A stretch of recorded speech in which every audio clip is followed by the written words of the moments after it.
Hello guys, ഇന്നൊരു working day ആണ്. സത്യം പറഞ്ഞാൽ വർക്കിംഗ് ഡേയ്സ് അത്യാവശ്യം ബിസി ആയിരിക്കും. അതുകൊണ്ട് തന്നെ പുറത്തേക്ക് അങ്ങനെ പോകാൻ പ്ലാനൊന്നും ചെയ്യാറില്ല കേട്ടോ. പക്ഷേ നമുക്ക് ഇന്നൊരു മെയിൻ പരിപാടിയുണ്ട്. ഒരാളെ പിക്ക് ചെയ്യാൻ പോകണം. പോകുന്ന വഴിയാണ് ഈ ഒരു റെസ്റ്റോറൻറ്റ് എൻ്റെ കണ്ണിൽ പെട്ടത്. നല്ല ഓലയൊക്കെ മെടഞ്ഞുള്ള അടിപൊളി ഒരു കേരള റെസ്റ്റോറൻറ്റ്. എന്താണെങ്കിലും ഈവനിങ് ടൈം ആകുമ്പോൾ നമ്മൾ തിരിച്ചു വരുമ്പോഴത്തേക്കും നല്ല അടിപൊളി സ്നാക്സ് ഒക്കെ ഇവിടെ അവൈലബിൾ ആയിരിക്കും എന്ന് എനിക്ക് ഉറപ്പായിരുന്നു കേട്ടോ.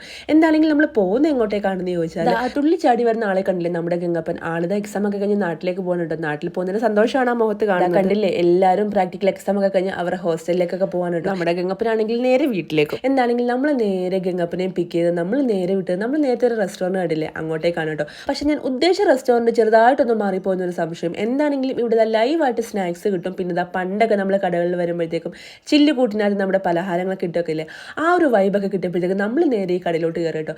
ഗംഗപ്പനാണ് ഭയങ്കര ഹാപ്പിയാണ് കേട്ടോ. ആൾക്ക് കുറേ ദിവസങ്ങൾക്ക് ശേഷം ഫോൺ കിട്ടിയത്. എന്താണെങ്കിലും സാധനങ്ങളൊക്കെ ഓർഡർ ചെയ്ത് നമ്മൾ അങ്ങനെ സ്നാക്സും നോക്കി വെള്ളവർക്ക് ഇരിക്കുകയായിരുന്നു. പിന്നെ ഒരു ചായയും ഒരു കോഫി ഓർഡർ ചെയ്ത് കേട്ടോ. എത്ര കഴിച്ചുമെടുത്താലും എവിടെ പോയാലും എനിക്ക് ഇനി പഴംപൊരി വിട്ടൊരു പരിപാടിയിലോട്ടോ. പിന്നാണ് നമ്മളെ നോക്കിയതാ ഒരു ബൺ മസ്ക ഇരുന്ന് അങ്ങനെ ചിരിക്കുന്ന കണ്ടത്. പിന്നെ ഞാനും ഗംഗപ്പനും ഒന്നും നോക്കില്ല, നമ്മൾ ഓരോ പഴംപൊരിയും ഓരോ ബൺ മസ്കയും ഓർഡർ ചെയ്ത് കേട്ടോ. എന്താണെന്ന് അറിയില്ല, ബൺ മസ്ക അത്രയും കൂടി ശരിയായില്ല. എന്താണെങ്കിലും നമ്മൾ ഓർഡർ ചെയ്തതല്ലേ, സംഭവം കഴിച്ചു കേട്ടോ. ഇന്ന് ആദ്യമായിട്ട് കെയ്തൻ എൻ്റെ കയ്യിൽ നിന്ന് ചായയും വാങ്ങിച്ചു കുടിച്ചു. അങ്ങനെ നമ്മൾ ചായയും പഴംപൊരിയും എല്ലാം കഴിച്ച് അതിനുശേഷം നല്ല ഉപ്പിലിട്ട സാധനങ്ങളൊക്കെ നോക്കി വെള്ളമിറക്കി നമ്മൾ നേരെ വീട്ടിലേക്ക് വിട്ടു. ഇനിയിപ്പോൾ വീട്ടിൽ ചെന്നിട്ട് വേണം നമ്മൾ ഗംഗപ്പനെ ട്രെയിൻ കയറ്റി വിടണം കേട്ടോ. എന്താണെങ്കിലും ഉദ്ദേശിച്ച റെസ്റ്റോറൻറ്റ് അല്ലായിരുന്നെങ്കിലും കിട്ടിയ റെസ്റ്റോറൻറ്റിൽ കയറി നല്ല അടിപൊളി സ്നാക്സ് ഒക്കെ കഴിച്ച് നമ്മൾ നേരെ വീട്ടിലേക്ക്. അപ്പോൾ അത്രയേ ഉള്ളൂ ഗൈസ്. എല്ലാവർക്കും ബൈ.